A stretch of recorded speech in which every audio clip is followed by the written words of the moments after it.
ওকে, আমরা ফিরে এলাম। আমাদের যান্ত্রিক গোলযোগের জন্য আমরা আন্তরিকভাবে দুঃখিত, যেটি আসলে হওয়ার কথা না, কিন্তু আমরা আন্তরিকভাবে দুঃখিত যে এমন।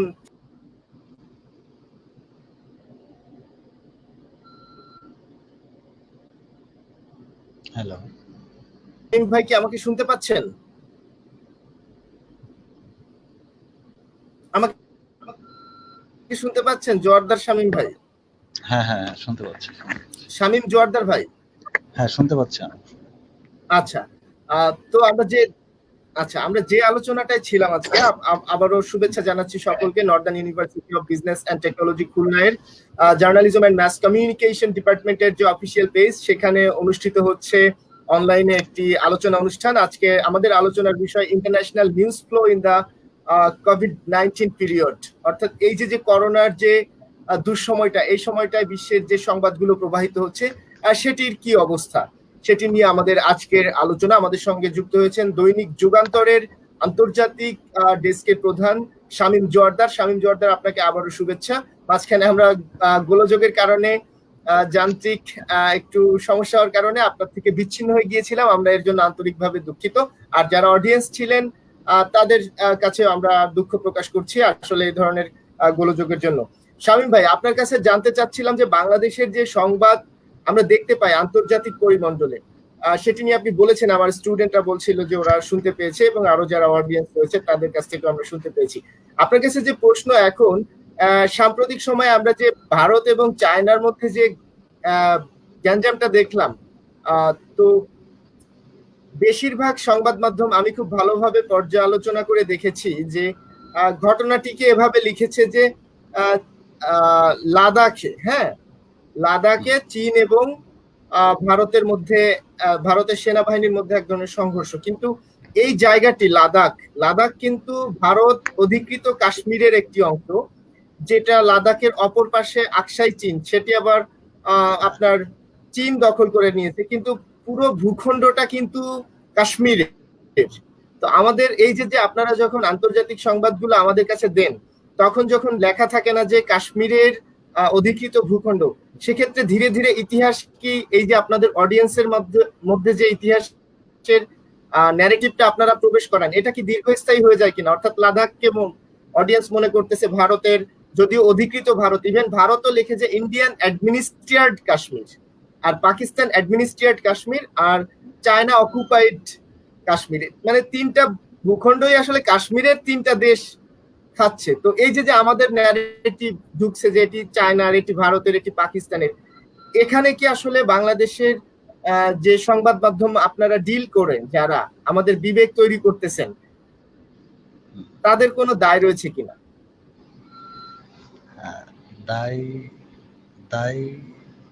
দায় কতটুকু আছে না আছে সেটা আসলে বিবেচ্য বিষয়। তো আমরা মানে দালিলিক ভাবে আমরা এখনো এটা বলতে পারি না যে এটা ভারত অধিকৃত বা ভারত শাসিত, এরকম বলাটা ঠিক না। মিডিয়া এরকম বলাটা ঠিক না। এটা হিস্ট্রিক্যালি বলা যায়, কিন্তু মিডিয়া এটা বলতে পারে না যে এটা ভারত শাসিত কিংবা ভারত অধিকৃত। এখন এতদিন পরে এগুলো আর বলার সুযোগ নাই, এই জন্য বিষয়টা এভাবে বলা হয় না। একটা গেল। আর ওখানে যে গ্যাঞ্জামটা, এটা তো দীর্ঘদিন থেকে এই চিরবৈরী চিরশত্রু দু দেশের, এটা আছে, থাকবে, চলবে, এটাই। এটা কখনো হট কেক হবে, কখনো সফট ব্লো হবে, এরকম। আচ্ছা, তো শামীম ভাই, আপনার হাতে তো বড় বিষয় হলো অজস্র সংবাদ। হ্যাঁ, আমি আরেকটা বিষয় বলি। সবচেয়ে বড় বিষয়, যেহেতু এখানে স্টুডেন্টরা, জার্নালিজমের যারা স্টুডেন্ট তারা শুনতেছে, তারা আছে, সব বিষয় আসলে সবকিছু পরিষ্কার করা যায় না। এটা পড়াশোনা একটা ব্যাপার, এটা অবশ্যই জানতে হবে, জানা থাকতে হবে। পড়াশোনা একটা ব্যাপার, আর প্রকাশ আর একটা ব্যাপার। আমি পড়তেছি, আমি জানতে পারি সবকিছু, এটা থাকতে হবে। আর প্রকাশের ক্ষেত্রে অনেক প্রতিবন্ধকতা আসে। গ্লোবাল পলিটিক্স থাকে,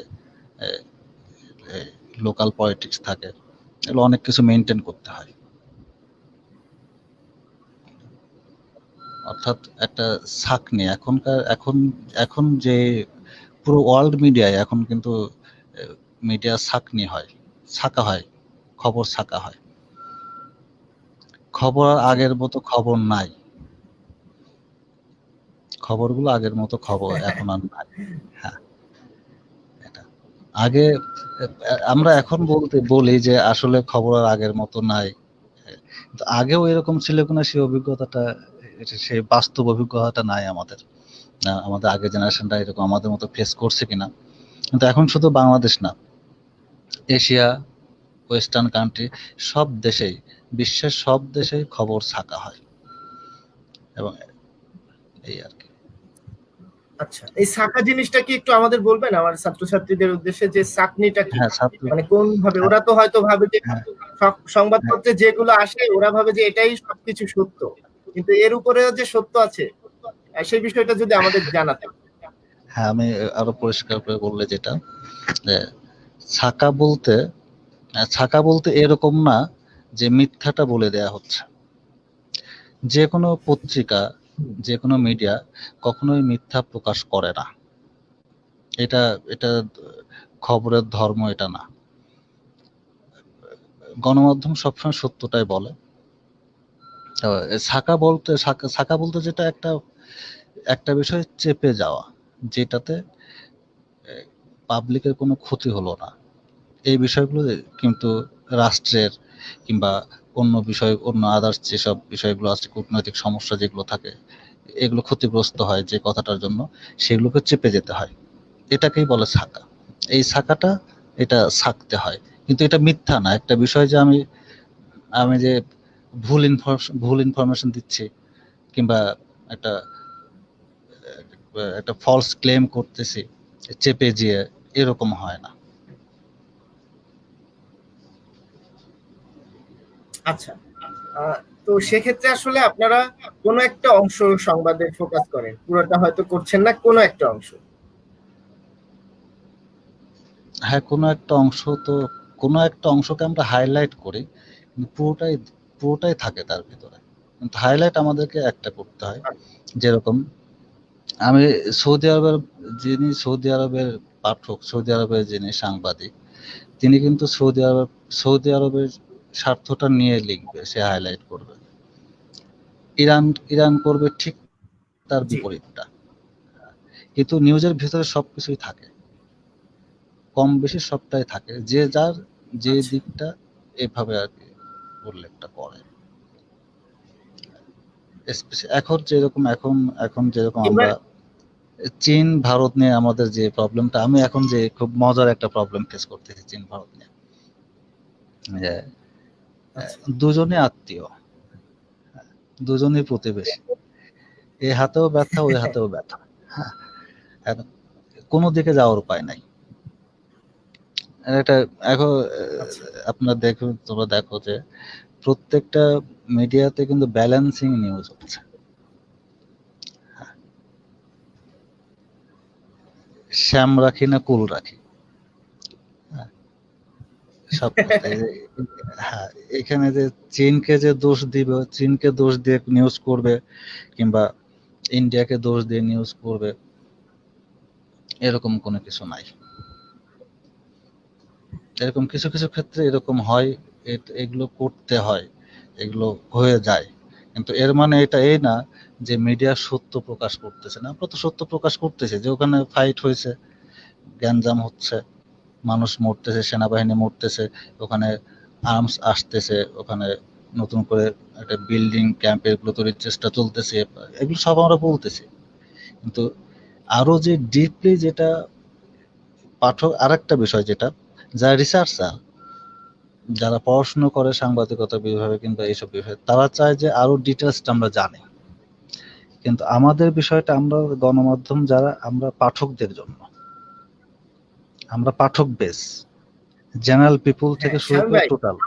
আমাদের একজন স্বামী ভাই, আমাদের একজন অডিয়েন্স খুব ইন্টারেস্টিং একটা বিষয় জানতে চাচ্ছে, আপনি কি হ্যাঁ স্ক্রিনের দিকে তাকান, দেখেন বিষয়টা আপনি কিভাবে উত্তর দিবেন। আচ্ছা, হ্যাঁ আমি মহুয়া নামের একজন জানিয়েছেন, তাহলে কি এক কথায় বলা যায় যে সত্য তাই বলতেছি, বুঝিনি বুঝিনি কিন্তু আর কিছু তাহলে কি গোপন করে। আমাদের একজন পাঠক, আপনি কি দেখতে পাচ্ছেন প্রশ্নটা? হ্যাঁ হ্যাঁ হ্যাঁ দেখতে পাচ্ছি। না আমি তো গোপনের কথাটা বলি নাই। আমি গোপনের কথা কখনোই বলিনি, যে আমরা যেটা সত্য সেটাই আমরা বলছি। হ্যাঁ, কিন্তু কিছু কূটনৈতিক দিকগুলো এখন আচ্ছা আমার সংবাদের ধর্ম কিন্তু এইটা না যে একটা রাষ্ট্রকে কিংবা অন্য একটা রাষ্ট্রকে কূটনৈতিকভাবে ক্ষতিগ্রস্ত করা। আমার সংবাদে আমি তাকে ডমিনেট করলাম কিংবা আমার সংবাদে আমি তাকে এটা করলাম, এটা গণমাধ্যমের ধর্ম না। তো এখানে গোপন করার কিছু নাই। জাস্ট একটু ডিপে না যে ভেসে থাকা। আচ্ছা, দ্বীপে না যে ভেসে থাকা, হ্যাঁ অত্যন্ত সুন্দর একটি শব্দ আমরা শুনলাম। আহ, দ্বীপে না গিয়ে ভেসে থাকলে কি সবসময় বস্তুনিষ্ঠতা বা অবজেক্টিভিটি চর্চা হবে সাংবাদিকতায়? বড় ভাই হিসেবে, সাংবাদিকতার একজন কর্ণধার হিসেবে আপনার কাছে আমরা জানতে চাচ্ছি। হ্যাঁ আমি আমি আমি এই কথাগুলো এই জন্যই বলছি যে এখানে স্টুডেন্ট আছে, এজন্য যে তারাও জানুক। এটা অন্য কোনো সাইট হলে এভাবে এত খোলামেলা আলোচনা করতাম না। আহ, মানে আবার আবার প্রশ্নটা আবার করো। আচ্ছা, আপনি যে বললেন দ্বীপে না গিয়ে একটু ভাষা ভাষা থাকতে, তো এটা হ্যাঁ হলে কি আমি যে আমার ছাত্রছাত্রীদের বা আমাদের ছাত্রছাত্রীদের, আমার অন্যান্য শিক্ষকরা যখন শেখাচ্ছেন বস্তুনিষ্ঠতা, অবজেক্টিভ জার্নালিজম, সেটি কি আসলে থাকছে কিনা, সেটি সাবজেক্টিভ হয়ে যাচ্ছে কিনা যখন আমি ডিপে যাব না ইচ্ছাকৃত ভাবে? হ্যাঁ। না আমি তো শিক্ষার ক্ষেত্রে জানার ক্ষেত্রে ডিপে যেতে হবে, যত গভীরে যাওয়া যায় ততটাই যেতে হবে। আর যখন পার্সোনাল লাইফে আসবে, যখন সাংবাদিকতায় আসবে, তখন একজন সাংবাদিক কখনোই কোনো অবস্থাতেই যে কোনো বিষয়ে বর্তমান পার্সপেক্টিভে, বর্তমান ওয়ার্ল্ডে কোনো বিষয়ে গভীরে পৌঁছাইতে পারবে না যদি কোনো প্রতিবন্ধকতা তৈরি হয়। সে not only Bangladesh, over the whole world. এবং নট অনলি যুগান্তর, প্রথম আলো, মানে এপিসিএন, অল ব্রাইটার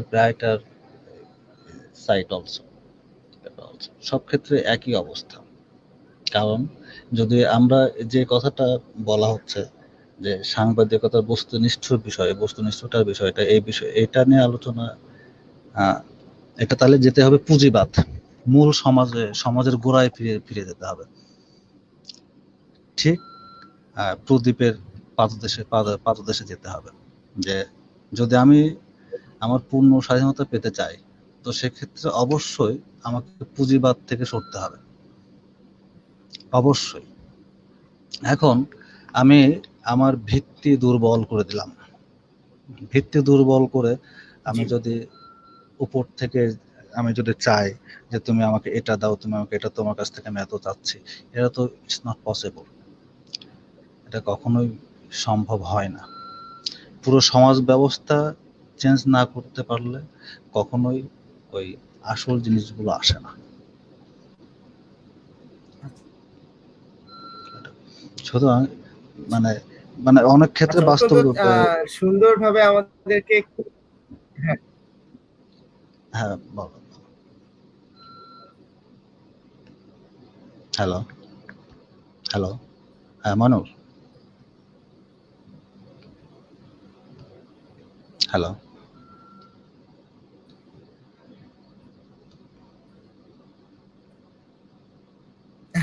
না, আপনি অনেক সুন্দরভাবে আমাদের বুঝিয়েছেন যে কিভাবে না আমি আমি আমাদের এই এই ছাত্র, আহ এখন আজকে যারা ছাত্রছাত্রী, এরা পুঁজিবাদ ভবিষ্যতে, হ্যাঁ ভবিষ্যতে এসে বোধহয় নেটওয়ার্কের প্রবলেম, করছে। ভবিষ্যতে এসে যে প্রবলেমগুলো ফেস শামীম করবে। ভাই, হ্যালো, হ্যাঁ আমি একটু আপনার আন্তর্জাতিক সংবাদের পাতায় চলে আসি, অন্যান্য ডেস্ক হ্যাঁ হ্যাঁ আমার ছাত্রছাত্রীরা আপনার এই আন্তর্জাতিক সংবাদ এই ডেস্কটাতে আসতে কেন চাইবে, মানে অন্য অন্য জায়গা থেকে এই দিকটাতে ওদের আগ্রহী হওয়ার পিছনে কোনো ধরনের প্রণোদনা বা কোনো ধরনের এক্সট্রা ওদের জ্ঞান লাভের সুযোগ রয়েছে বলে আপনি ওদেরকে পরামর্শ দিবেন কিনা, বা কোনো ধরনের আপনার কোনো কিছু বলার রয়েছে কিনা যে এই অংশটায় আসবে কেন ওরা সাংবাদিকতার অন্যান্য শাখা ছেড়ে? সাংবাদিকতার, সংবাদপত্র বা টিভি প্রত্যেকটা সাইটে গুরুত্বপূর্ণ, প্রত্যেকটা সাইটে মজার। আমার কাছে মনে হয় যে আন্তর্জাতিক বিশ্বটা এটা প্রতিদিনই আনন্দের, একঘেয়েমি নাই, প্রতিদিনই আনন্দের, প্রতিদিনই নতুন নতুন ঘটনার সঙ্গে পরিচিত হওয়া, প্রতিদিন নতুন নতুন কূটনীতির সঙ্গে পরিচিত হওয়া, বিশ্বকে প্রতিদিন বিশ্বকে দেখা। আমি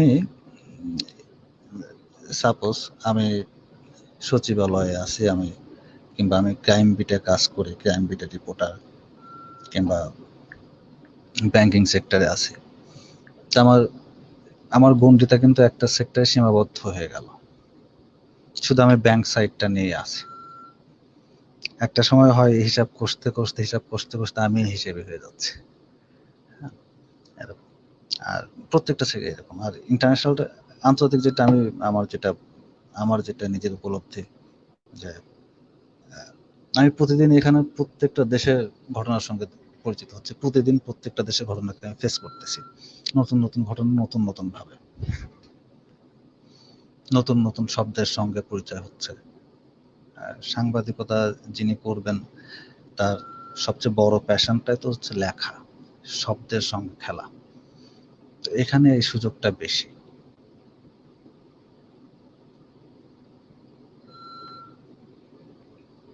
হ্যালো,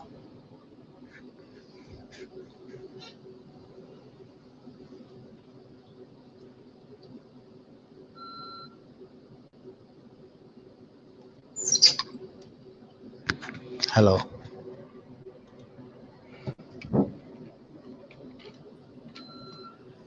হ্যাঁ শামীম ভাই, হ্যাঁ আমাকে শুনতে পাচ্ছেন? হ্যাঁ শুনতে পাচ্ছি। আমার একজন স্টুডেন্ট আরেকটা প্রশ্ন, আপনি একটু স্ক্রিনে দেখবেন, ও একটা প্রশ্ন করেছে, আপনি কি দেখতে পাচ্ছেন? ওর নাম প্রমিস নাগ। সে আপনাকে হ্যাঁ, প্রশ্ন করছে, স্যার আন্তর্জাতিক খবর সংগ্রহের সময় নিউজ রিপোর্টারদের কি বেশি চ্যালেঞ্জিং হতে হয়, বিশেষ করে কোনো বিক্ষোভ বা যুদ্ধের সময়? এটা অবশ্যই যুদ্ধের সময় ফ্রন্ট ফাইটার থাকে সাংবাদিকরাই, সাংবাদিক, সেনা, পুলিশ এদের সঙ্গেই থাকে যুদ্ধের সময়। আমাদের বাংলাদেশে যেহেতু এরকম সুযোগ কম, উনি যে কথাটা বলছেন সেটা বিবিসি, সিএনএন, এগুলো এইসব সার্ভিসগুলোতে, সেক্ষেত্রে অবশ্যই চ্যালেঞ্জিং এবং সো ট্যালেন্টেড ম্যাটার। সেই সাথে সাহসিকতার একটা বড় ব্যাপার থাকে সাহসিকতার। যেমন সিরিয়ায় যদি এখন কোনো রিপোর্টার যায়, যে কোনো সাধারণ মানুষ, সে যদি একটু সফট হার্টেড হয়, তো সেখান থেকে রিপোর্টিং করা সম্ভব না, যেখানে প্রতি মুহূর্তে মৃত্যু তাড়া করে দেয়, প্রতি মুহূর্তে। জি, এটা একটা প্লাস তাকে। আমি এখানে একটু যোগ করতে চাই ভাই, হ্যাঁ, আপনি অনুমতি দিলে একটু যোগ করতে চাই। সেটা হচ্ছে এমবেডেড জার্নালিজম নামের এক ধরনের সাংবাদিকতা ইরাক যুদ্ধের সময় প্রচলিত করেছিল মার্কিন যুক্তরাষ্ট্র, সাংবাদিকদেরও ট্রেন্ড আপ করেছিল যুদ্ধকে কভার করতে। কিন্তু পরবর্তীতে সিরিয়া যুদ্ধ, লিবিয়ায় যে যুদ্ধ হচ্ছে, এবং এরপরে ইউক্রেনে যে সংঘাত চলছে, এদিকে কাশ্মীরে, এক্ষেত্রে আসলে যুদ্ধের যে জটিল রূপটা এসেছে, তার সবচেয়ে বড় ভুক্তভোগীদের মধ্যে একটি হচ্ছে ফ্রন্টলাইন যোদ্ধা হিসেবে আমরা সাংবাদিকদের বলতে পারি। প্রত্যেকটা সেক্টরে সাংবাদিকরা কিন্তু মরে যাচ্ছে, আবার তারা কিন্তু জীবন দিয়ে যুদ্ধ কে আমাদের কাছে জানাচ্ছে। ফলে এটি অবশ্যই চ্যালেঞ্জিং, এবং সাংবাদিকতার মধ্যে একমাত্র ক্রাইম জার্নালিজম যারা করে বা সংবাদের বড় বড় যারা অপরাধীদেরকে যারা চিহ্নিত করে, তাদের এবং সাংবাদিক হিসেবে যারা যুদ্ধকে কভার করে, এই দুইটা সাংবাদিক শ্রেণীর আসলে জীবনটা সবচেয়ে বেশি চ্যালেঞ্জিং বলে আমি মনে করি। শামীম ভাই। তা তো অবশ্যই অবশ্যই। আর এখন আমার হ্যাঁ বলো। জি বলুন। মানে একজন ক্রিমিনালের থেকে অনেক বেশি সাহসী হতে হয়। হ্যাঁ, বলা যায় অনেক বেশি ক্রিমিনাল হতে হয় একজন সাংবাদিককে, ক্রাইম বিটের সাংবাদিককে। আচ্ছা, তো শামীম ভাই, আমার স্টুডেন্টদেরকে আপনি একটু অনুপ্রেরণামূলক কিছু বলুন, যে ওরা কি সাংবাদিকতা ও গণযোগাযোগ এই বিভাগটি পছন্দ করে, ওর অন্যান্য বন্ধুরা হয়তো অন্য বিভাগে যাচ্ছে, ওরা এটাকে একটা পারফেক্ট চয়েস করেছে কিনা আধুনিক যুগের প্রেক্ষাপটে? সাংবাদিকতা মানে এখন তো তথ্য প্রযুক্তির যুগ। সাংবাদিকতা খুবই ভালো একটা পেশা, খুবই ভালো একটা পেশা, এবং যদি সেটাকে ওন করা যায় এবং যদি ঠিক সেই জায়গাটায় পৌঁছানো যায়। এখন আমি সাংবাদিকতা করলাম, সাংবাদিকতা করে আমি যদি ঠিক জায়গাটায় না পৌঁছাতে পারি এবং আমার ভেতরে যে লার্নিংসটা, আমার যে স্কিল সেই জায়গাটায় যদি আমাকে না নিয়ে যেতে পারে, তখন সাংবাদিকতা অভিশাপ হয়ে যায়। আর যদি আমি আসলেই সাংবাদিকতাকে ভালোবাসি, জার্নালিজমকে ভালোবাসি, তো তার ফিউচার খুবই ব্রাইট। এবং শুধু সাংবাদিকতা, এটা অনেক একটা ভাস্ট সেক্টর, এখান থেকে অনেক কিছু করা যায়, অনেক কিছু করা যায়। একজন সাংবাদিক সে তো লেখকও বটে, একজন সাংবাদিক সে ঔপন্যাসিক, সাংবাদিক সে নাট্যকর, সবকিছু করা যায় এটার ভিতরে। সাংবাদিকতা তাকে জানতে হবে। সবচেয়ে বড় কথা যেটা যে সেই সবচেয়ে বড় সাংবাদিক, মানে বেশি মানে তার সাংবাদিকতা সেই বেশি দূরে যেতে পারে যার দৃষ্টিশক্তি অনেক বেশি প্রখর, দূরদৃষ্টি সম্পন্ন মানুষ, যে অল্পে অনেক বেশি দেখে, অল্পের ভেতরে। যদি জার্নালিজম পড়ার ক্ষেত্রে, মানে আমি যদি শুধু পড়ি পাঠ্য বই যেরকম পড়লাম, অনার্স মাস্টার্স এরকম পাস করার জন্য যদি পড়ি, তো সেক্ষেত্রে জার্নালিজমটা না পড়াই ভালো। আর যদি মনে হয় যে না আমি সাংবাদিক হব, আমি সাংবাদিকতা করব, তো সেক্ষেত্রে this is the best subject. Sir, মহু আর একটি প্রশ্ন করতে চাচ্ছে। শামীম ভাই আমাকে শুনতে পাচ্ছেন? হ্যাঁ শুনতে পাচ্ছি। ধন্যবাদ। শামীম ভাই, আপনি কি আমাকে শুনতে পাচ্ছেন? হ্যাঁ শুনতে পাচ্ছি।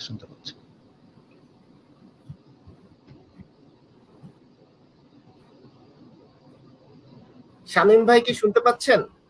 হ্যাঁ আমি শুনতে পাচ্ছি। আমি শুনতে পাচ্ছি। আচ্ছা, আমার অন্যান্য যারা এখানে ভিউয়ার রয়েছে, এখানে কোনো কিছু জানার থাকে শামীম ভাইয়ের কাছে জানতে চাইতে পারো সবাই। না কেউ তো প্রশ্ন করতেছে না, আমি তো খুব ফ্র্যাঙ্কলি আসছে। হ্যাঁ, এটা তো জেনারেল। হ্যাঁ, আমি তো টক শোতে আসি নাই। হ্যাঁ, সবাই প্রশ্ন করো ভাই, খুবই আগ্রহের সঙ্গে তোমাদেরকে বলতে চান। আচ্ছা, সেটি হচ্ছে আমাদের আরেকজন স্টুডেন্ট একটি ইন্টারেস্টিং প্রশ্ন করেছে, আপনি যদি একটু দেখতেন। শামীম ভাই দেখতে পাচ্ছেন? হ্যাঁ, আমাদের সেটি হচ্ছে কোভিড-19 সব দেশ কি সঠিক তথ্য দিচ্ছে? অর্থাৎ এটা কোনো দেশই সঠিক তথ্য দিচ্ছে না। আমরা যে দেশটাকে কোভিড-19 এর জন্মদাতা, গর্ভধারিণী যে হিসেবে বলতেছি, প্রতিষ্ঠিত করতেছি, সেখান থেকে শুরু হয়েছে মিথ্যা তথ্যের। এখন শুধু বাংলাদেশ না, সব দেশে একই অবস্থা, কেউই তথ্য ঠিক দিচ্ছে না। এটা নিয়ে তো আন্তর্জাতিকভাবে রিপোর্টও হয়েছে।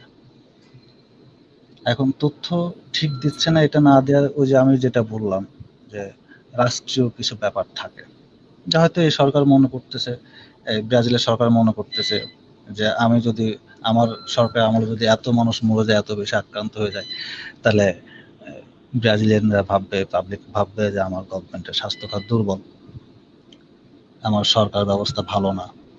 এইসব নিজেদের ঢাকতে যে এই কাজগুলো করতেছে সবাই সবাই। এবং একমাত্র কোভিড-19 এসে এই একবিংশ শতাব্দীকে চোখে আঙুল দিয়ে দেখিয়ে দিল যে বিশ্বের প্রত্যেকটা দেশই স্বাস্থ্য সংকটে আছে। স্বাস্থ্যে কেউই স্বয়ংসম্পূর্ণ না, ফ্রম আমেরিকা টু নেপাল, কেউই স্বয়ংসম্পূর্ণ না। আচ্ছা, অত্যন্ত দারুণ একটি কথা বলেছেন, যে কোভিড-19 এসে আমাদের বিশ্বের যে একটি অর্থনৈতিক এবং সামাজিক এবং স্বাস্থ্যগত যে অবস্থা, সেটির একটি নাজুক পরিস্থিতি আমাদের সামনে তুলে ধরেছে, এবং মানব জাতির আসলে নিজেদেরকে উন্নতি করার নিজেদের অনেক কিছু রয়েছে, সেটি কিন্তু কোভিড-19 আমাদের দেখিয়ে দিয়েছে। আমাদের সঙ্গে যারা রয়েছে তারা যদি সাংবাদিকতা, সংবাদ জগৎ সম্পর্কে কোনো ধরনের কোনো প্রশ্ন থাকে, তারা আমাদেরকে শামীম ভাইয়ের কাছে জানতে চাইতে পারো। আমি এখন শামীম ভাইয়ের কাছে আমার কৌতূহল থেকে একটি বিষয় জানতে চাইবো। শামীম ভাই, আপনি অনেক সময় অনেক সংবাদ কভার করেছেন আন্তর্জাতিক, পুরো যুগান্তরের আন্তর্জাতিক পাতাটা আপনার হাত থেকে আমাদের পাঠকদের কাছে আসে। আপনার একটা সবচেয়ে স্মৃতির একটা দিনের কথা শুনতে চাই, যে দিনটায় হয়তো আপনি অনেক পরিশ্রম করেছেন, কিন্তু পরবর্তী দিন ওই পরিশ্রমটা দেখে আপনার আগের দিনের পরিশ্রমটার কথা আর মনে নাই, আপনার এই অনেক ভালো লাগার একটা অনুভূতি আসছে, এরকম একটা স্মৃতি যদি আমাদেরকে জানাতেন। সাংবাদিকতার মজা এখানে যে প্রতিদিন সকালেই আনন্দ, প্রতিদিন সকালে। অন্য কোনো পেশাতে এটা নাই, অন্য কোনো পেশাতে এটা নাই। সকালে একজন ব্যাংকার সকালে অফিসে যাচ্ছে, আগের কাজগুলো করতেছে, আনন্দ নেই, নতুন করে কোনো আনন্দ নেই। আর সাংবাদিকতা হচ্ছে সৃষ্টির যে আনন্দটা, একজন মায়ের যে আনন্দ, নতুন সন্তানের মুখ দেখার পরে একজন পিতার যে আনন্দ, ঠিক সেই আনন্দটা। এটা আমরা পরদিন সকালে ঘুম থেকে উঠেই বুঝতে পারি, যখন আমার পরিবেশনটা সবচেয়ে ভালো হয়। আমার যখন আমার একটা হেডিং খুব আলোচিত হয়, সবাই বলে যে না, এই হেডিংটা খুব সুন্দর হয়েছে, এটা অনেক বড় পাওয়া, এটার দাম কোটি টাকা। আর একটা এক্সপেরিয়েন্স, যেটা আমার এরকম একটা অভিজ্ঞতা আছে, সেটা হলো যে আমি তখন নতুন আমার চাকরির বয়স 4 মাস, হ্যাঁ এরকমই হবে, 4 মাস 5 মাস এরকমই হবে।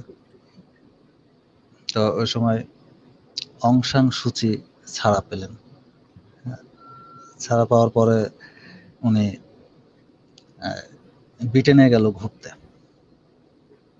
সে গেল। তো আমাদের তো ক্যাপশন করতে, তখন তো অং সান সুচি তো একটা হট কেক, সুচি কোথায় কি যাচ্ছে না যাচ্ছে আমরা তার পেছনে পেছনে সব সময় সুচির পেছনে। তা আমাদের তো ক্যাপশন করতে হয়, ছবি বড় ছবি ক্যাপশন। তখন আমি জুনিয়র। সুচি বাকিংহাম প্যালেসে গেছে, যে সে বাগান পরিদর্শন করে বাগান দেখবে। সুচি পেছনে আছে, সামনে আছে, আর তখন ডেভিড ক্যামেরন তৎকালীন প্রধানমন্ত্রী, ডেভিড ক্যামেরন ছাতা ধরে আছে, মাথায় ছাতা ধরে আছে। জাস্ট সিনারি এইটুকু, যে সুচি হেঁটে যাচ্ছে আর ক্যামেরন মাথায় ছাতা ধরে আছে। এটা মানুষ দুজন, আর সামনে অবজেক্ট বাগানগুলা, তাও সেটাও দেখা যাচ্ছে না, কি হালকা দেখা যাচ্ছে। তো এটা আমাকে বললো, এই ছবিটা আবার দেখতেও ভালো দেখা যাচ্ছিল, কারণ এএফপি এমন ভাবে তুলছে যে সুচিকে, মানে সুচিকে আর সেই সুচি মনে হচ্ছিল না, মানে তখন বয়স যে হয়েছে সেটা বোঝা যাচ্ছিল না। সুচি যেন সেই আগের সুচি হয়ে উঠছিল এরকম। তা আমরা তো সবসময় চাই যে একটা ভালো ছবি, যেটা পাঠকের চোখে ধরে। তো এটা আমার যিনি সিনিয়র ছিলেন তিনি বললো এই ক্যাপশনটা করো, এবং ক্যাপশনটা খুব ভালোভাবে করো, এটা ফার্স্ট পেজে যাবে। তখন তো আমার বয়স, চাকরির বয়সও কম, অভিজ্ঞতাও কম। তো এটা তারপর আবার যখন শুনলাম যে এটা ফার্স্ট পেজে যাবে, তখন আরো আতঙ্কের হয়ে গেল যে কি লিখবো, কি হবে না হবে, যেরকম হয় আর কি। আবার এদিক থেকে বলতেছে আমাদের তাকে টাইম লিমিটেশন আছে যে এই টাইমের ভিতরে করতে হবে, এদিক থেকে বলতে দ্রুত করতে হবে। যত দ্রুত বলতেছে তত আমার অবস্থা আরো খারাপ। কি লিখবো মাথায় কিছু আসতেছে না, সবকিছু যেন পেটের ভেতরে, তো মাথায়ও নাই হাতেও নাই। এদিকে টাইম পাস হচ্ছে, আবার এদিকে গরম দিচ্ছে। হঠাৎ করে খুব চিল্লাই উঠলো যে এখনো একটা ক্যাপশন করতে পারতেছে না। আমি এই যে এখনই তোমার ছাত্রছাত্রী এই অ্যান্সারটা পেয়ে যাবে যে সাংবাদিকতা, journalism, international journalism is not only translate. ছবির নিচে ব্রোমাইডের নিচে যেটা ঘটনাগুলো তো ইংলিশে দেয়াই থাকে। তো ওই সময় হঠাৎ করে আমার মনে হলো একটা গান মনে হলো আর কি, রবীন্দ্রসঙ্গীত, যেটা যে এসো নিপবনে, গানটা মনে আছে না? এসো নিপবনে ছায়াবীথি তলে এসো। হ্যাঁ, তো আমার থিমটা কাজ করছে যে সূচিকে আসলে খুব সুন্দর দেখাচ্ছিল, তার মনে হচ্ছিল না যে সে খুব বয়স্ক, এরকম মনে হচ্ছিল না। সে হেঁটে যাচ্ছে, হ্যাঁ, আর পেছনে ডেভিড ক্যামেরন বড় ছাতা ধরে আছে। ঠিক যেরকম আমরা যারা একসঙ্গে ক্যাম্পাস লাইফে কিংবা অন্য লাইফে ঘুরে বেড়াই, ছেলে মেয়ে প্রেমিক প্রেমিকা যেরকম জুটে যেভাবে ঘুরে বেড়ায় আর কি, ওরকম ওই সেন্স থেকে লিখলাম যে আমার মনে হলো যে সুচি একজন প্রেমিকা আর ডেভিড ক্যামেরন প্রেমিক, ঠিক রোদের ভেতরে ছাতা মাথায় নিয়ে ওই সেন্সে লেখা যে এসো নিপবনে ছায়াবীথি তলে এসো, এভাবে শুরু করা স্টার্টিংটা। তো এই ক্যাপশনটা লেখার পর আমি মানে লিখতে যতটা দেরি হয়েছে, যতটা ভয় পাইছি, লেখার পরে আরো বেশি আতঙ্কে ছিলাম যে এই লেখাটা আমি লিখলাম, এই ক্যাপশনটা, এটাকে ছাপবে, এবং এই ক্যাপশনটা দেখার পরে কি আসলে আদৌ আমার চাকরি থাকবে? কারণ এটা তো মানে একজন সূচিকে নিয়ে আমি এরকম একটা মজার কমেন্টস করতেছি, এটা তো মানে সে মানে ডিপ্লোম্যাটিক রুলস এর ভেতরে এটা পড়ে না। তো এটা নিয়ে একটু ভয়ে থতমত ছিলাম আর কি। তো ক্যাপশনটা আমার সিনিয়রের হাত দিয়ে আমার এডিটরের কাছে গেল।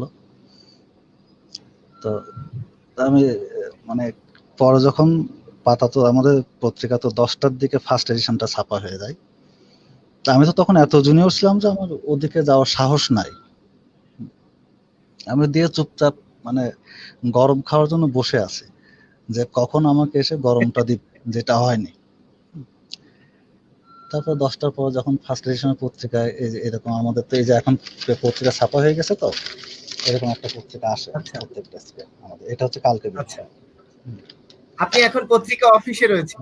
আপনার হ্যাঁ একদম অফিসে? হ্যাঁ হ্যাঁ, আমি অফিসে তো। আচ্ছা, আমাদের খুব একটা গৌরবের ব্যাপার যে আপনাকে অফিস থেকে আমরা পেয়েছি। হ্যাঁ অফিসে। তা ওইটা দেখি পরদিন ছাপা হলো। হ্যাঁ, এবং এটা নাকি খুব আলোচনা হয়, আমার যে জুনিয়র সিনিয়র না, এটা সবাই খুব পছন্দ করছে। তো এই মজার ঘটনা হচ্ছে এরকম। হ্যাঁ, আরো একটা মজার আছে, যখন ইসরায়েল ফিলিস্তিন যখন যুদ্ধ হলো না মাঝখানে গাজা নিয়ে, তখন একটা হেডলাইন করছিলাম আমি যে ফিলিস্তিনের লাশ, ইসরায়েলে উল্লাস। এরকম আর কি অনেক মজা পাওয়া যায়, মজাগুলো যদি এনজয় করা হয় পাওয়া যায়। মানে পেশাটা খারাপ না, হয়তো বা আমরা খারাপ করে ফেলতেছি বা ফেলছি, কিন্তু আসলে পেশাটা খারাপ না, খুব মজার পেশা।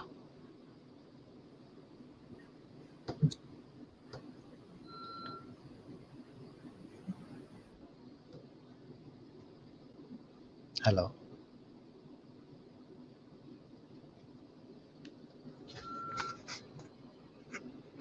হ্যালো।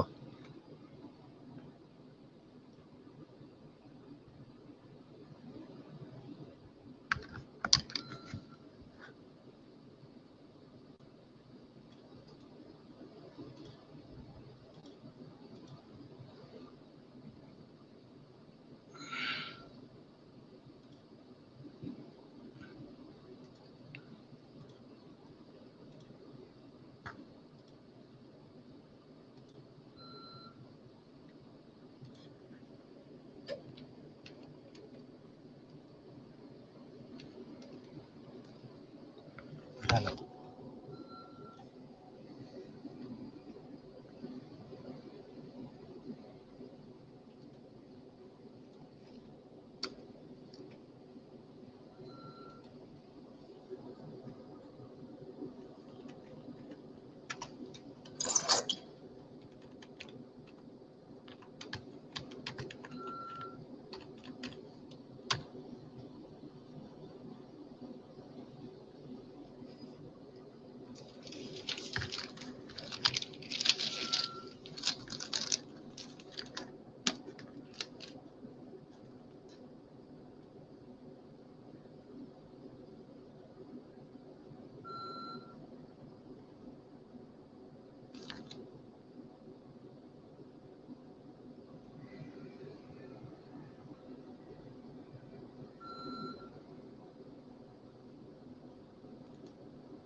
শামীম ভাই, আপনি কি আমাকে শুনতে পাচ্ছেন?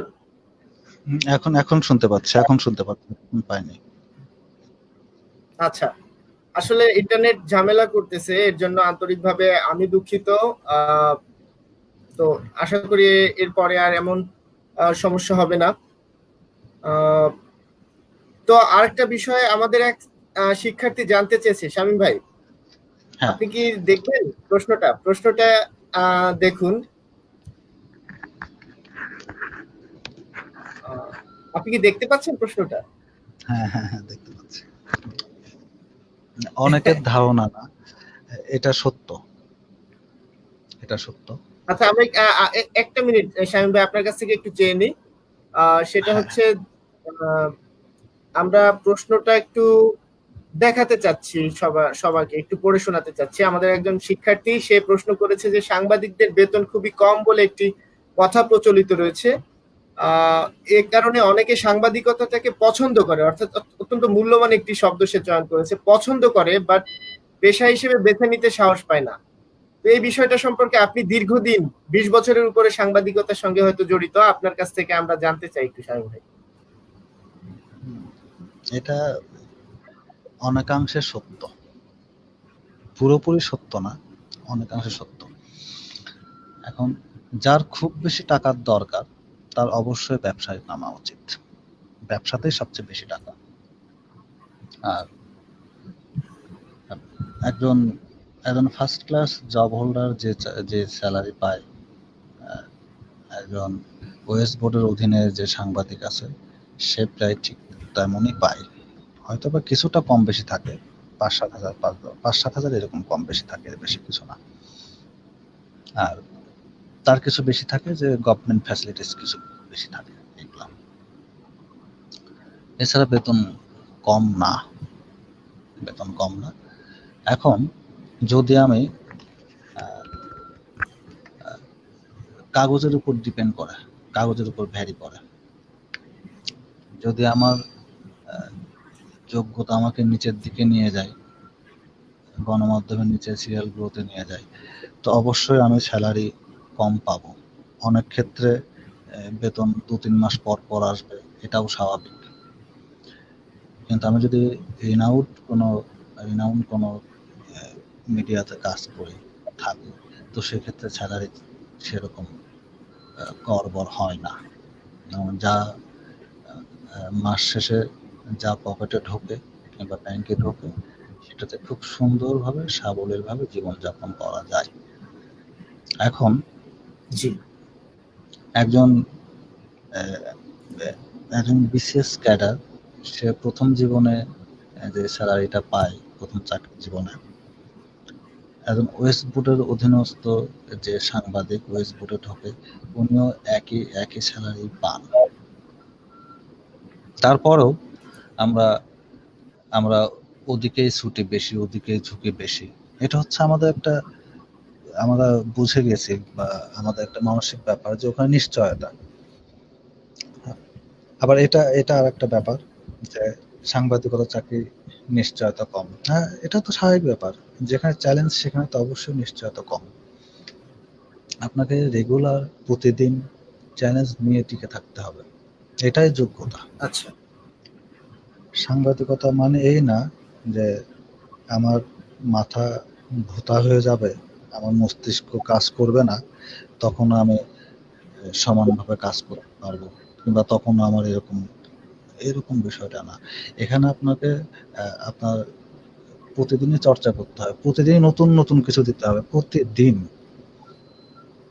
এবং সিনিয়র যারা আছেন, আপনি যে হাউসে থাকবেন, যে গণমাধ্যমে থাকবেন, সে হাউসকে বুঝতে হবে যে না, that guy is productive, creative. তো সেক্ষেত্রে মানে এরকম হলেই জি সাংবাদিকতায় আসা ভালো। আর এখনকার যে আচ্ছা এখন তো সাংবাদিকতা ভাটার যুগ, সব দেশেই, শুধু এদেশে না, সব দেশেই। তো এখন আসলে ওই মানে শখের বশে,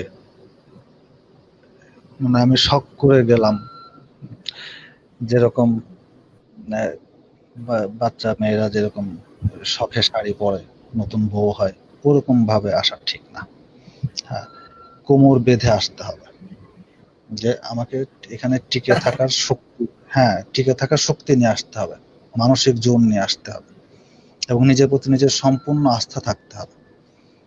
আচ্ছা, যারা বলে সাংবাদিকতার বেতন কম, নিশ্চয়তা কম, অন্য সেক্টরগুলোতে বেশি। এখন আমার কথা হলো যে একজন বেনজির আহমেদকে কিংবা একজন জেনারেল আজিজ সাহেবকে কতজন চিনে, কতজন কি চোখে দেখে, আর একজন মতিউর রহমান, একজন সাইফুল আলম, এদেরকে কতজন কিভাবে চিনে, সে কোন দৃষ্টিকোণ থেকে দেখে। অর্থাৎ আমি খ্যাতির ব্যাপারটা বলছি। তো খ্যাতিটাও কিন্তু এই সেক্টরে বেশি। অন্য যে কোনো সেক্টরের থেকে এই সেক্টরে খ্যাতি বেশি, যে কোনো সেক্টরের থেকে। একজন নাট্যকর, তাকে, হ্যাঁ, নাট্যকার, ড্রামাটিস্ট, সিনেমালজিস্ট, পরিচালক, এনাদেরকে সবাই ভালোবাসে, জনপ্রিয় হয়। কিন্তু একজন সাংবাদিক যখন জনপ্রিয় হয়, তখন তাকে ভালোবাসে, সম্মান করে, সমীহ করে। এই সম্মান আর সমীহর কিন্তু একটা পার্থক্য আছে। একজন পরিচালককে মানুষ সম্মান করে, হ্যাঁ, কিন্তু সাংবাদিকতার ক্ষেত্রে সমীহটা আসে। আমি ফ্র্যাঙ্কলি স্পিকিং, এটা অন্য কোনো সেক্টরে থাকবে না। অর্থাৎ আমি ভালো কিছু কথা। আরো খোলাখুলি বলতে গেলে যে একজন সাংবাদিক তার সংবাদ প্রতিভার মাধ্যমে জনমনে যে প্রভাবটা তৈরি করতে পারে, সেটা আর কোনো সেক্টর থেকে সম্ভব না। তো সবাই, না, সম্ভব না, এটা বেসিক্যালি সম্ভব না আর কোনো সেক্টর থেকে। তো সবাই যদি শুধু এটাই বলে যে সাংবাদিকতা বেতন কম, সাংবাদিকদের চাকরি ঠিক থাকে না, ঠিক মতো থাকে না, চাকরির নিশ্চয়তা নেই, সবাই শুধু এটাই বলে, তো কেন এগুলো চিন্তা করবে না? আমার কথাটা হচ্ছে আমি কেন শুধু জেনারেল সাইড গুলো ভেবে যাব, আমি কেন ইউনিক দিকগুলো দেখবো না, আমাকে তো রাইট। এটাও ভাবতে হবে। আর একটা বিষয় হলো যে তা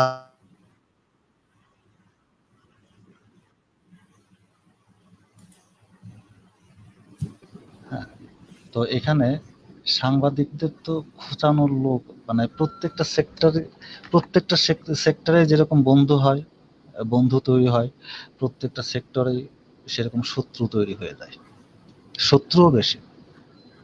আর বন্ধুর থেকে শত্রুই বেশি হয়। একজন ভালো সাংবাদিকের কোনো বন্ধু থাকে না, কোনো বন্ধু থাকে না একজন ভালো সাংবাদিকের, কোনো শুভাকাঙ্ক্ষী থাকে না। হুম। তো সেক্ষেত্রে সমালোচনাটা বেশি হয়, কারণ সবাই আপনাকে দেখে হয় ঢেকে চলবে, গোপনে চলবে, এসব দিকগুলো থাকে।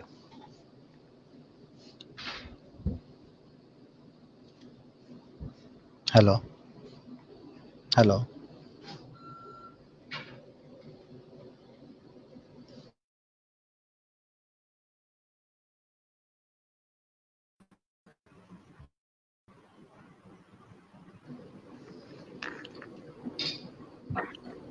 শামীম ভাই, শামীম ভাই আমাকে শুনতে পাচ্ছেন? শামীম ভাই কি আমাকে শুনতে পাচ্ছেন? শামীম ভাই কি আমাকে শুনতে পাচ্ছেন? শামীম ভাই, হ্যাঁ, আপনি কি হ্যাঁ, শুনতে পাচ্ছেন হ্যাঁ, আমাকে? হ্যাঁ, এখন শুনতে পাচ্ছি, বেঁধে বেঁধে আসছে কিন্তু শুনতে পাচ্ছি, এতক্ষণ পাচ্ছিলাম না। নেটওয়ার্কের সমস্যা, সারা ওয়ার্ল্ডে এখন নেটওয়ার্কের প্রবলেম চলতেছে। এটা বাংলাদেশে একটু কমই আছে, অন্যান্য দেশে আচ্ছা, আরো বেশি। আমাদের দুইটা প্রশ্ন আসছে। হ্যাঁ শামীম ভাই, হ্যাঁ, হ্যাঁ, শামীম শুনতে ভাই পাচ্ছি, আমরা হ্যাঁ, দুইটা, শুনতে পাচ্ছি আমি। আরো দুইটা না আরো কিছু প্রশ্ন পেয়েছি। শামীম ভাই শুনতে পাচ্ছেন তো? হ্যাঁ, হ্যাঁ, শুনতে পাচ্ছি।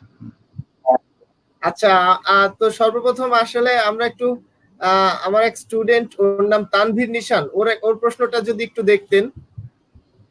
ও প্রশ্ন করেছে, স্যার আমাদের দেশে সাংবাদিকতার এথিক্স কতটুকু মানা হয়? আমাদের আরো দুইটা প্রশ্ন আছে, একটা প্রশ্ন করেছে গালিব নাহিদ, আর একটা নিগার সুলতানা বৃষ্টি। আপনি এটির উত্তর দিলে আমরা ওই দুইটায় চলে যাব। হ্যাঁ, আচ্ছা, এথিক্স তো সকল সাংবাদিকই মেনে চলে, এথিক্স মানা হয়। এখন সে প্রশ্নটা কম বেশি আছে হয়তো। তানভীর নিশান প্রশ্নটা আরো খোলামেলা করলে ভালো হতো, তাহলে বোঝা যেত যে সে আসলে কি জানতে চাচ্ছে।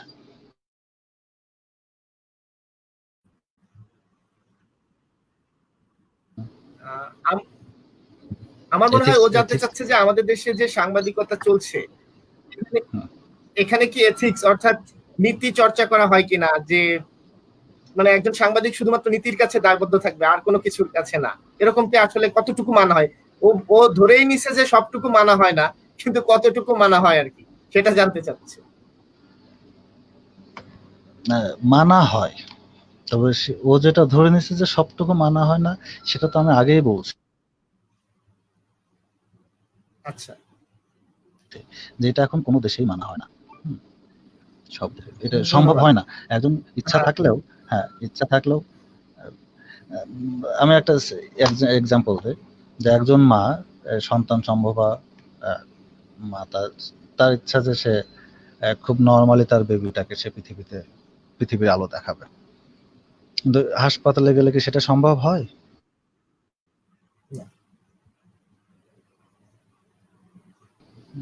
এক্স্যাক্টলি। এরকম এরকম অর্থাৎ পরিস্থিতি অনেক কিছু বলে শামীম দেয়। ভাই, হ্যাঁ, হ্যাঁ, শামীম ভাই আমাদের হাতে আরো হ্যাঁ, তিনটা প্রশ্ন আছে। আপনার একজন শুভাকাঙ্ক্ষী ভদ্রলোকের নাম গালিব নাহিদ, উনি হ্যাঁ, একটি প্রশ্ন করেছেন আপনাকে। জনাব শামীম সাহেব, সাংবাদিকদের ব্যক্তি জীবন বলে কিছু থাকে না, আপনি কি এটা বিশ্বাস করেন? আর ঝুঁকি কি কি আপনি চলার পথে সামলে নিয়েছেন? যদি একটু সংক্ষেপে বলেন, যেহেতু আমরা 1 ঘন্টার সেশন করব, 49 মিনিট হয়েছে, তারপরে আরো দুইটা প্রশ্ন আমাদের রয়েছে আর কি। আর অন্যরা যারা প্রশ্ন করতে চাও তারা এখনই প্রশ্ন করে ফেলো। হ্যাঁ হ্যাঁ, ব্যক্তিগত জীবন, প্রত্যেকটা পেশারই ব্যক্তি জীবন কিছু না কিছু তো থাকেই। তবে সাংবাদিকদের পরিবারকে সময় দেওয়ার সুযোগটা খুবই কম। দিনের দিনের 14-15 ঘন্টায় চলে যায় অফিসে, তারপরে নিউজের চিন্তা ভাবনা, সুযোগটা কম থাকে। আচ্ছা, আপনি মনে হচ্ছে আর আর ব্যক্তিগত জীবনে আর যাবেন না, যেহেতু আপনার ব্যক্তিগত জীবন সম্পর্কে আমরাও অত্যন্ত কম জানি। আহ, তো নাহিদ, আমি আরেকজন স্টুডেন্ট, ধন্যবাদ নাহিদ। আমরা নাহিদ, আরেকজন স্টুডেন্টের একটা প্রশ্ন চাই। জি, নাহিদের সম্পর্কে বলেন। প্রশ্নটা কি স্টুডেন্টের সম্পর্কে আমরা আসি? নাহিদের সঙ্গে পরে কথা বলা যাবে। আচ্ছা ঠিক আছে, ধন্যবাদ। স্টুডেন্ট প্রশ্ন করেছে নিগার সুলতানা বৃষ্টি, আমাদের প্রথম সেমিস্টারের। সে হচ্ছে একজন সিআর এবং অত্যন্ত মনোযোগী আমার একজন ছাত্রী। তিনি প্রশ্ন করেছেন, স্যার নারী সাংবাদিক হিসেবে ফিল্ড ওয়ার্ক কতটুকু চ্যালেঞ্জিং? আর আমি দেখেছি নারী সাংবাদিক সমাজে কম গ্রহণযোগ্য, এর কারণ কি? অথচ নারী ডাক্তার হচ্ছে, ইঞ্জিনিয়ার হচ্ছে, সেইখানে সমস্যা ততটা দেখা যায় না। এটা শামীম ভাইয়ের আগে আমি একটু ছোট্ট করে বলি, নিগার তুমি যে দেখেছো নারী সাংবাদিক সমাজে কম গ্রহণযোগ্য, এটা একদমই সত্য কথা নয়। বাংলাদেশের প্রথিতযশা যে কয়জন সাংবাদিক এখন রয়েছেন তার মধ্যে কিন্তু নারীদের সংখ্যা উল্লেখযোগ্য। সেটা মুন্নি সাহা থেকে শুরু করে মিথিলা ফারজানা, ফারজানা রূপা, হ্যাঁ এরকম অজস্র পাবে। এবং আমাদের এই প্রশ্নটা দেখো শামীম ভাই কিভাবে উত্তর দেয়। উনি যেখানে কাজ করেন সেখানেও নারীদের উপস্থিতি কেমন। শামীম ভাই ওকে একটু যদি হতাশ না হওয়া উত্তরটা আমরা চাই, একটু ও হতাশ হচ্ছে। না, হতাশার কিছু নাই। সাংবাদিকতা, গণমাধ্যম সেক্টরে একজন নারী সাংবাদিক তার তার অনেক বেশি প্রিভিলেজ থাকে এবং অনেক বেশি নিরাপদ সে। জি, এখন আর চ্যালেঞ্জ তো অবশ্যই চ্যালেঞ্জিং। সাংবাদিকতা যে কোনো পেশার থেকে চ্যালেঞ্জিং পেশা, যে কোনো পেশার থেকে আমাদের প্রতিদিন যুদ্ধ। তো সেখানে চ্যালেঞ্জ থাকবেই। আর নারী সাংবাদিক গ্রহণযোগ্যতা কম, এটা এটা এটা বলাটা ঠিক না। এটা আসলে আমাদের সামাজিক দৃষ্টিবোধের ব্যাপার, এটা সাংবাদিকতা পেশার ব্যাপার না। আমরা আমাদের আমাদের রুট জেনারেশন যারা আছে, সিনিয়র সিটিজেন যারা আছে, তারা হয়তো বা সেভাবে এখনো অভ্যস্ত হতে পারেননি। আর আমাদের যে সমাজ ব্যবস্থা, সেটা আমরা একজন মেয়ে মানুষ, সে বড় বড় কথা বলবে, মিডিয়ার সামনে জোর গলায় কথা বলবে, এটা আমাদের ভদ্র সভ্য সমাজ ব্যবস্থা এখনো অতটা মেনে নিতে পারে না। আরেকটু আমি দেরি হবে এটাকে বলবো এটা। কুসংস্কার হ্যাঁ, আচ্ছন্ন, যারা নারীর এটা তো এম্পাওয়ারমেন্টটাকে যারা এখনো মেনে নিতে পারছে না। হ্যাঁ, এটা তো অবশ্যই কুসংস্কার, না অবশ্যই। তবে এখন সাংবাদিক জি,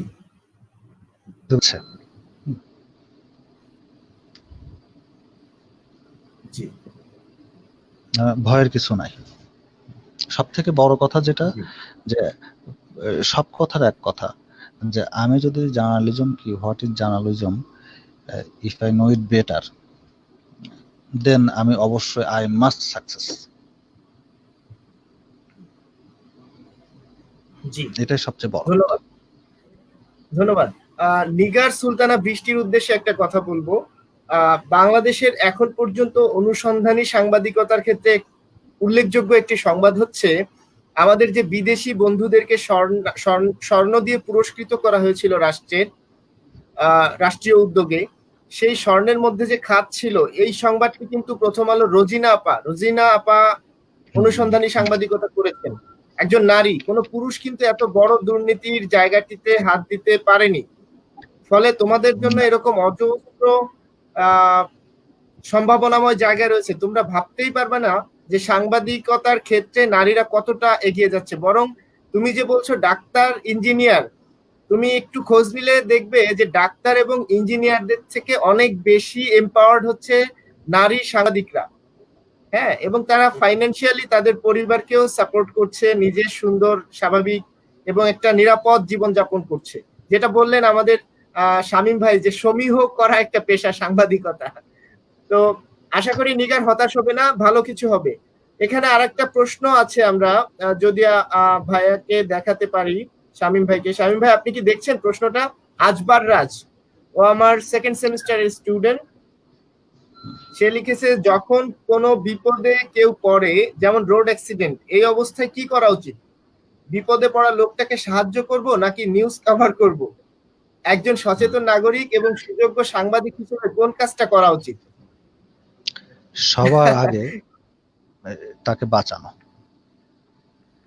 দেন সংবাদে ফিরতে হবে। জি, সবার আগে বাঁচাতে হবে। সবার আগে বাঁচাতে হবে, কারণ আমরা কখনোই চাই না যে আমাদের হাত দিয়ে একটা মৃত্যু খবর প্রকাশ হোক, এটা কেউই চায় না। জি জি, এ প্রসঙ্গে একটু যোগ করব আমি শামীম ভাই এবং আজবার রাজের উদ্দেশ্যে। আমরা দেখেছিলাম বিশ্বজিৎ নামক একজন মানুষকে যখন কুপিয়ে হত্যা করে কিছু রাজনৈতিক দুর্বৃত্ত, তখন আমাদের সাংবাদিক সমাজ কিন্তু ক্যামেরা তাক করেছিল। ফলে একটা এই ঘটনাটা নিয়ে আমিও যখন ছাত্র ছিলাম তখন আমাকেও ভাবিয়েছিল যে ঠিক ওই সময়টা একজন সাংবাদিকের কি করা উচিত। ৩-৪ জন মানুষ ওকে কোপাচ্ছে আর ৫০-৬০ জন সাংবাদিক ছবি তুলছে। তো আমিও শামীম ভাইয়ের সাথে একমত, আজবার রাজ, আসলে আমাদের সাংবাদিকতার আগেও আমরা মানুষ হিসেবে আমাদের এগিয়ে যাওয়া উচিত, তবে নিজের নিরাপত্তার জন্য। এই কথা এটাই যে বিশ্বজিতের বেলায় যে সাংবাদিকরা কেন কিছু, যদি তুমি বলছো ছবি তুলে, হ্যাঁ স্বামী কি শুনতে পাচ্ছেন? হ্যাঁ হ্যাঁ, শুনতে পাচ্ছি। শামীম ভাই কি শুনতে পাচ্ছেন আমাদের? হ্যাঁ হ্যাঁ, শুনতে পাচ্ছি এখন। শামীম ভাই শুনতে পাচ্ছেন? হ্যাঁ, আমি শুনতে পাচ্ছি। শামীম ভাই, আপনি কি? ওকে, হ্যাঁ, শুনতে পাচ্ছি। আমাদের আরেকটা প্রশ্ন আছে শামীম ভাই, জি জি, আমার একজন নারী স্টুডেন্ট, আরেকজন সাইমা, অনন্যা সাইমা, ও একজন মনোযোগী ছাত্রী, আর একজন, ও একটা প্রশ্ন করছে, যদি একটু দেখতেন। সাংবাদিকতা পেশাটা কি মেয়েদের জন্য অনেক কঠিন কিছু, বা সে রাস্তায় রাস্তায় কাজ করছে, এর জন্য মেয়েদেরকে অসম্মান করা হয় কিনা? সাংবাদিকতা পড়বে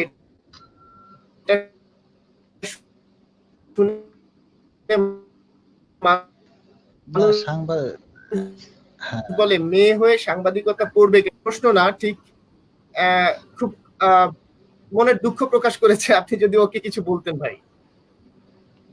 না, সাংবাদিকতা তো অসম্মানের প্রশ্নই আসে না। সাংবাদিকতা খুব সম্মানজনক পেশা, এবং একটা মেয়ে ছুটোছুটি করবে, এটা তো অসম্মানের কি আছে? এটা তো আমরা অসম্মানের কিছু দেখি না। আমাদের কাজটা তো ছুটোছুটি করা।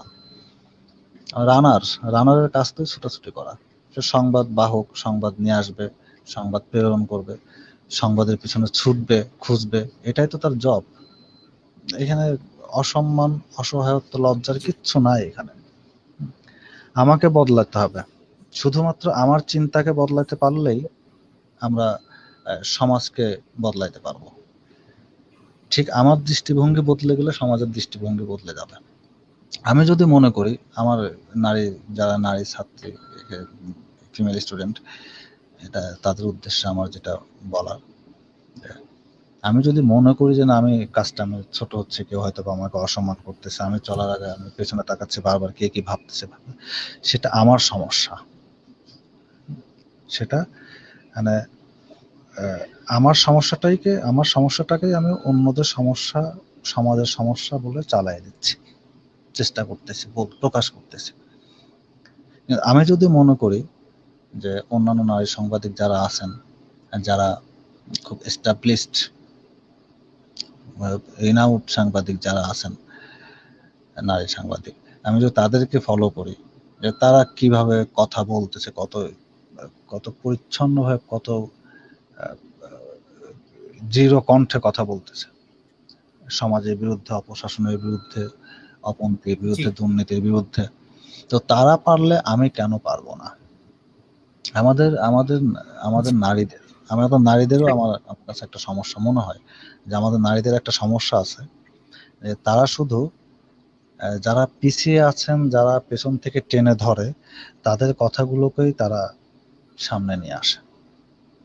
আর যারা সামনে আসেন, যারা সামনে থেকে হাত ধরে টেনে তুলতে চায়, এই জিনিসগুলো তারা এড়িয়ে এড়িয়ে যায়। এই বিষয়গুলো তাদের চোখে, তাদের কাছে অতটা প্রভাব ফেলে না। শুধু একটাই ভাবে যে আমাকে কে কি বলবে, কে কি বলবে, অর্থাৎ ওই পেছনের দলের লোকগুলো তাদের কাছে সবচেয়ে বড় বড়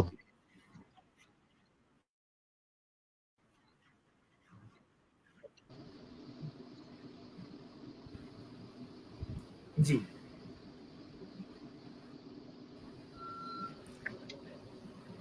ওকে। হ্যালো। তার মানে ওদেরকে, শামীম ভাই, তার মানে তাদেরকে এই যে যে নেতিবাচক ধারণা, এটা থেকে বেরিয়ে আসতে হবে, তাই তো?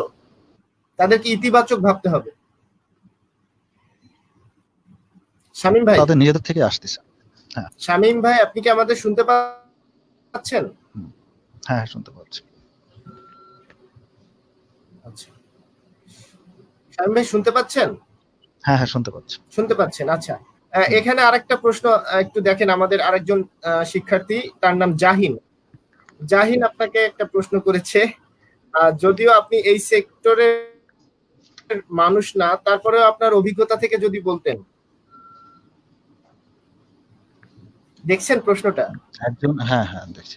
একজন ফটো সাংবাদিকের সন্ধান, সব, শুধু ফটো শামীম ভাই, সাংবাদিক না।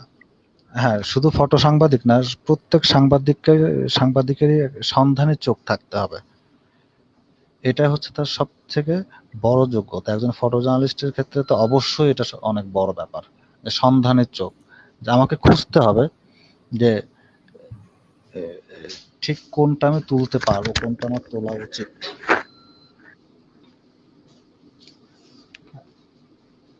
ঘটনার পেছনে দৌড়াইতে হবে।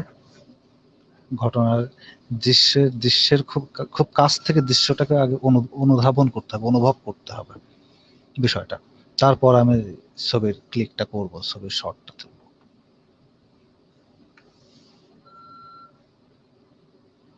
ফটো সাংবাদিকও সাংবাদিকদের মতোই।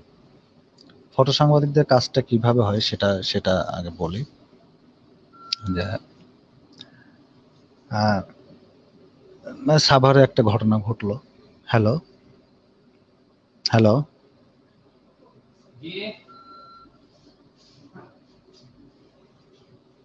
হ্যালো।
শামীম ভাই কি শুনতে পাচ্ছেন?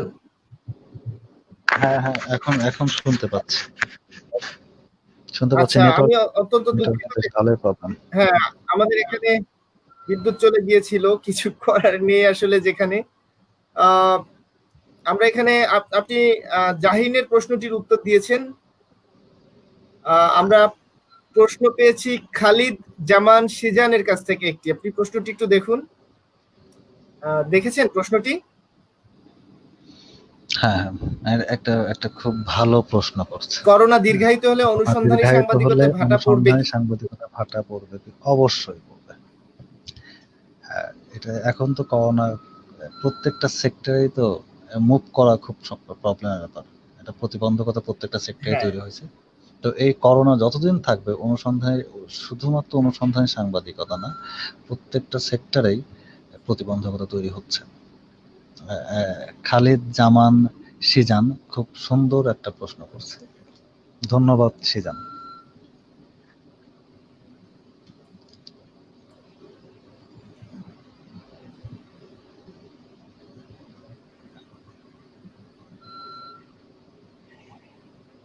হ্যালো।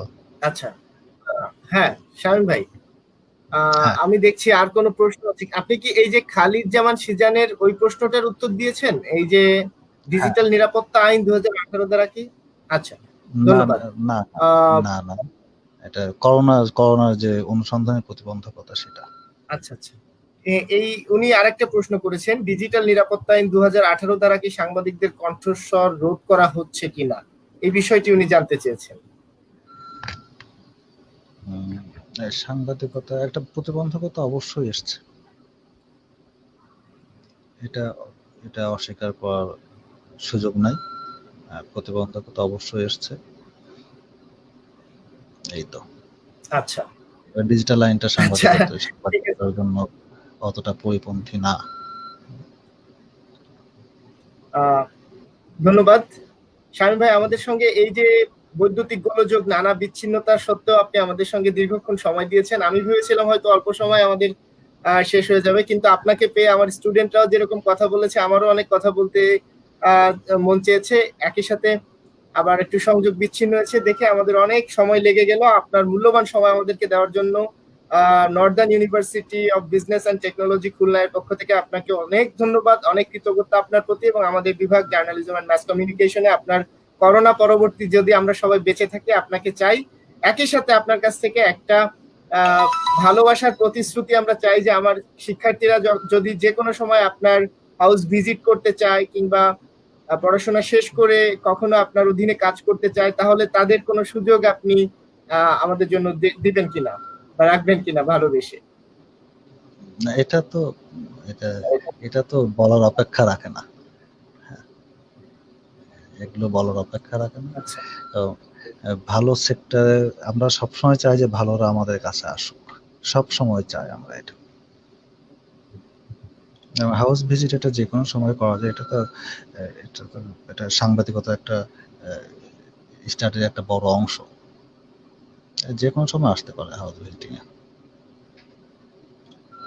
আমার আমার শিক্ষার্থীরা আপনার কাছে যে কোনো সময় চলে যেতে পারবে শেখার জন্য। যে যে কোনো সময়, যে কোনো সময়।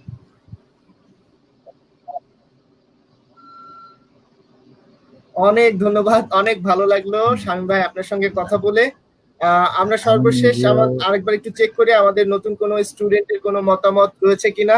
আমরা হ্যাঁ, আর কিছুক্ষণের মধ্যে আমরা বেরিয়ে যাব। তোমাদের কারো যদি কোনো প্রশ্ন থাকে এখনই বলো বা লিখো, কারণ আমরা কিছুক্ষণের মধ্যে সেশনটা শেষ করে ফেলবো। অনলাইনে 1 ঘন্টা 15 মিনিট শামীম ভাই আমাদের তার মূল্যবান সময় দিয়েছেন। তার ঘর সংসার ফেলে রেখে আমাদের জন্য তিনি অফিসে থেকেছেন। শামীম ভাই, আহ, হ্যাঁ, আপনি কালকে আপনার পত্রিকায় কি কি শিরোনাম পাচ্ছি আমাদেরকে একটু বলবেন? আহ, আগামীকাল এটা পত্রিকা তো হাতে আপনার, গরম পত্রিকা। এটা এখনো আসলে এটা ওই যে এথিক্স এর একটা ব্যাপার আছে না, সেখান থেকে এটা বলা ঠিক না। আচ্ছা আচ্ছা, এটা জানানো যাবে না। হ্যাঁ আচ্ছা, তো ধন্যবাদ শামীম ভাই। হ্যাঁ, শামীম ভাই অনেক ধন্যবাদ আপনাকে আমাদেরকে সময় দেওয়ার জন্য, অনেক ধন্যবাদ। হ্যাঁ, আপনাকে আবারও আমরা আমন্ত্রণ জানালাম। আপনি যেরকম হ্যাঁ, আমাদের সবসময় বললেন আপনার আপনার দুয়ার হুম, আমাদের জন্য খোলা। আপনাকেও বলছি আপনি খুলনায় কখনো আসলে বা এদিকে দক্ষিণে আসলে আমাদেরকে জানাবেন। আমরা বিভাগ থেকে আপনাকে আমাদের বিভাগে নিয়ে আসবো। আর ইনশাআল্লাহ আপনাকে আমরা আহ, আদর আপ্যায়নের কোনো অংশে আসলে কি বলবো কমতি রাখবো না ইনশাআল্লাহ। তো আপনি অবশ্যই আসবেন, আমি আপনার টিম নিয়ে আসবেন। আপনাকে অনেক শুভেচ্ছা, অনেক ভালোবাসা। আচ্ছা, তোমরা সবাই ভালো থাকো, তোমাদের ছাত্রছাত্রীরা ভালো থাকুক। তবে পড়াশোনা করতে হবে, হ্যাঁ, ভয় পাওয়া যাবে না, পড়তে হবে, পড়তে হবে, সাহস থাকতে হবে, এবং মনে করতে হবে যে আমি সাংবাদিক হব, শুধু জি এটা ভাবতে হবে। এই একটা প্রতিজ্ঞা থাকলে আহ, সে অনেক বড় মাপের সাংবাদিক হতে পারবে, অনেক বড় মাপের, যেটা আমরা আদৌ হতে পারবো কিনা সন্দেহ আছে। কিন্তু এই নেক্সট প্রজন্ম যারা, তারা যদি শুধু এই মনোবলটুকু থাকে যে আমি সাংবাদিকতা করব, আমি সাংবাদিক হব, তাহলে অনেক বড় জায়গায় পৌঁছাইতে পারবে, কারণ এখন সুযোগ অনেক অনেক বেশি। জি তো ভয়ের কিছু নাই, অনেক আহ, দুশ্চিন্তার শঙ্কারও কিছু নাই। অনেক অনেক হুম, হ্যাঁ, হ্যালো। অনেক অনেক ধন্যবাদ শামীম ভাই, আবারও ধন্যবাদ। আবারও আপনার কথা শুনে ওরা না শুধু, আমিও আশাবাদী হলাম যে আমার শিক্ষার্থীরা ওরা খুবই নবীন আসলে। শামীম ভাই, আমার স্টুডেন্টদের দিয়ে আসলে এই ইউনিভার্সিটিতে জার্নালিজমের প্ল্যাটফর্মটা শুরু হয়েছে। যারা আপনার আপনার ফার্স্ট সঙ্গে ফার্স্ট কথা ব্যাচ, বললো ফার্স্ট ওরা ব্যাচ। ফার্স্ট এবং সেকেন্ড দুইটা ব্যাচ ওদের দিয়ে শুরু হয়েছে। আপনাদের দোয়া, আপনাদের আশীর্বাদ অনেক প্রয়োজন। আমরা যে কোনো প্রয়োজনে আপনাদের কাছে যাব বড় ভাই হিসেবে, আর আপনি আমার স্টুডেন্টদেরকে আপনার ছোট ভাই ছোট বোনের মতো করে দেখবেন, এই আশাবাদ ব্যক্ত করছি। আহ, যারা আমাদের সঙ্গে এতক্ষণ ছিলেন তাদের সকলকে অজস্র ধন্যবাদ।